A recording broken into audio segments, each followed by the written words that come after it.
Friends, நம்ம favourite serial அடுத்து என்ன சுவாரஸ்யமா நடக்குதுன்னு பாத்தீங்கன்னா, மல்லி இருந்துகிட்டு அவங்க பாட்டுக்கு வீட்டுல உட்காந்துக்கிறாங்க. ஆனாலும் அவங்க நினைப்பு என்னமோ அந்த வெண்பா மேலேயே இருக்கு.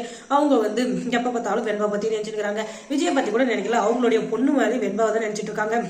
வெண்பா என்ன பண்ணிட்டு இருப்பாளோ, வெண்பா தூங்கிருப்பாளோ, வெண்பா சாப்பிட்டுருப்பாளோ, அவளை யார் நல்லா பாத்துக்கிறாங்களோ தெரியலையே அப்படின்னு சொல்லி எந்த நேரமும் அதுவே நினைச்சுன்னு உட்காந்துக்கிறான். அதுக்கப்புறம் என்ன நடக்குதுன்னா,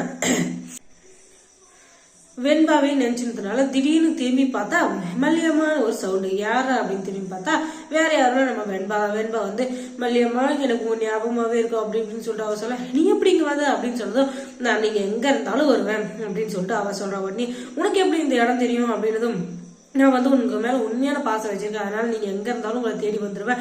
இந்த அட்ரஸை கண்டுபிடிக்கிறது எனக்கு கஷ்டமா சொல்லுங்க அப்படின்னு சொல்லிட்டு அந்த பொண்ணு சொல்லிட்டு இருக்க உடனே, மல்லியம்மா நான் உங்க மடியில கொஞ்ச நேரம் படுத்துக்கிட்டுமா, நான் எவ்வளவு நேரம் இங்க இருக்க போறேன்னு தெரியல, அதனால கொஞ்ச நேரம் உங்க மடியில பத்துக்கவே அப்படின்னு சொல்லிட்டு அந்த பொண்ணு கேட்க உடனே மல்லி அவன் மடியில போட்டு தட்டிட்டு இருக்கா. அந்த நேரம் பார்த்த அண்ணன் வர, என்ன பண்ணிட்டு இருக்க மல்லி, உனக்கு அறிவில கொஞ்சம் கூட அந்த வீட்டுல இருந்து வந்துட்டல, திருப்பி ஏன் அதுவே நினைச்சுக்கிற, அந்த வீடு ஒரு சுடுகாடு மாதிரி உனக்கு, அந்த வீட்டை பத்தி மறுபடியும் நினைக்கவே கூடாது. ஏன்னா அந்த வீட்டுல இருந்ததுனால நீ இவ்வளவு அசிங்கப்பட்டு உன்னால் நாங்க அசிங்கப்பட்டு இங்க வந்திருக்கோம். ஏதோ கால் வயிறு கஞ்சோ அரை வயிறு கொஞ்சம் நல்லா நிம்மதியா குடிச்சிருந்தீங்க எங்க ஊர்ல, ஆனா உன்னால பத்தியா நாங்க எங்க வந்திருக்கோம் அப்படின்னு சொல்லிட்டு பயங்கரமா திங்கிட்டா. உடனே இல்ல நான் சொல்றதை புரிஞ்சுக்கணும், நீ எதையும் சொல்ல தேவை, வாயை மூடிட்டு அமைதியா நான் சொல்ற அன்னைக்கு சொல்ற பையனுக்கு நீ கழுத்து தண்ணிட்டு அவன் தாலி கட்டுறான், அதுக்கப்புறம் நீ போய் சந்தோஷமா வாழ போற, அவ்வளவுதான். அதை விட்டுட்டு வேற ஏதாச்சும் நான் கிறுக்கு வேலை பண்ணணும்னு நினைச்சேன்னு வச்சேன், அதுக்கப்புறம் நீ என்ன உயிரோட பார்க்க முடியாது அப்படின்னு சொல்லி விடுறாரு.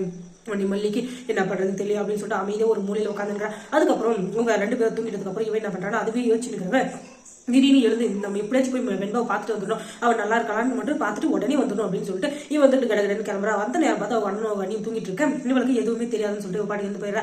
ஆனாலும் அங்க இருந்துகிட்டு அந்த ரஞ்சிதாவோட மீட்டிங் 10 மணிக்கு மேல எல்லாரும் தூங்கினதுக்கு அப்புறம் மீட்டிங் போட்டுருக்காங்க. ஒரு மீட்டிங்கை போட்டுருக்கிறேன். அந்த நேரம் பார்த்து குடுக்குன்னு மல்லி போயிட்டு இருக்காங்க. எப்படியாச்சும் வெண்பாவை பார்க்கணும் அப்படின்னு சொல்லிட்டு நேரம் போனாங்க. வாட்ச்மேன் கிட்ட நான் எப்படியாச்சும் வெண்பாவை பார்க்கணும், தயவு செஞ்சு என்ன விடுங்க அப்படின்னு சொல்ல, இல்லம்மா நீங்க வரக்கூடாது, உங்களை வீட்டுக்குள்ளவே விடக்கூடாது அப்படின்னு சொல்லிட்டு விஜய் சார் சொல்லியிருக்காரு, ரஞ்சிதா மேடம் சொல்லியிருக்காங்க, பெரியம்மாவும் சொல்லியிருக்காங்க அப்படின்னு சொல்ல, நான் வெண்பாவை தான் பார்க்கணும் வந்தேன், விஜய் சாரை பார்க்கணும் வரல, தயவு செஞ்சு என்ன விடு அப்படின்னு சொல்லிட்டு அவங்ககிட்ட நான் உனக்கு ஆர்டர் தான் போடுறேன், நீ என்ன இது பண்ணாத அப்படின்னு சொல்லிட்டு உள்ள போயிடுறாங்க. அங்க பார்த்தா வெண்பா மல்லியம்மா நீங்க வந்துட்டீங்களா அப்படின்னு சொல்லிட்டு அப்படி கொதிச்சு போய் அந்த பொண்ணு தூக்கத்திலே இது பண்ணியிருந்தது. அதுக்கப்புறம் நம்ம விஜய் மல்லி இனிமே நம்ம வீட்டுக்கு வரமாட்டா, தயவு செஞ்சு அமைதியை தூங்க, அவ வீட்டுக்கு வரதா இருந்தா வீட்டை விட்டு வெளியே போயிருக்க மாட்டா, அவ போனதா இனிமே வரமாட்டா அப்படின்னு சொல்லிட்டு சொல்ல, என்ன சொல்றீங்கடா, எனக்கு மல்லியம்மா ஞாபகமாவே இருக்கு, மல்லியம்மா கொடுத்தவங்கதான் எனக்கு தூக்கம் வரும், என்னடா சொல்றீங்க அப்படின்னு சொல்லிட்டு அது ஒரு பக்கம் வந்துருக்குது. அந்த நேரம் பார்த்து இந்த ரஞ்சிதாண்ட கீழே வர, என்னடா இது ஏதோ கேட்ல சவுண்ட் இருக்குன்னு பார்த்தா வேற யாரும் மல்லிதான். அவளை பார்த்த உடனே கொதிச்சு போயிடுறாங்க. நீ எப்படி இங்க வரலாம் அப்படின்னு சொல்லிட்டு எல்லாரும் அவங்க கேள்வி கேட்க, அதுக்குள்ள விஜய் கீழே வர, என்ன நடக்குதுன்னு அவங்க ரெண்டு பேருக்குமே புரியல. முதல்ல வெண்பாவை நான் பார்க்கணும், அதுக்கப்புறம் உங்ககிட்ட நான் பேசிக்கிறேன் அப்படின்னு சொல்லிட்டு குடுகுன்னு மேல போறாங்க. ஆனா கையை பிடிச்சி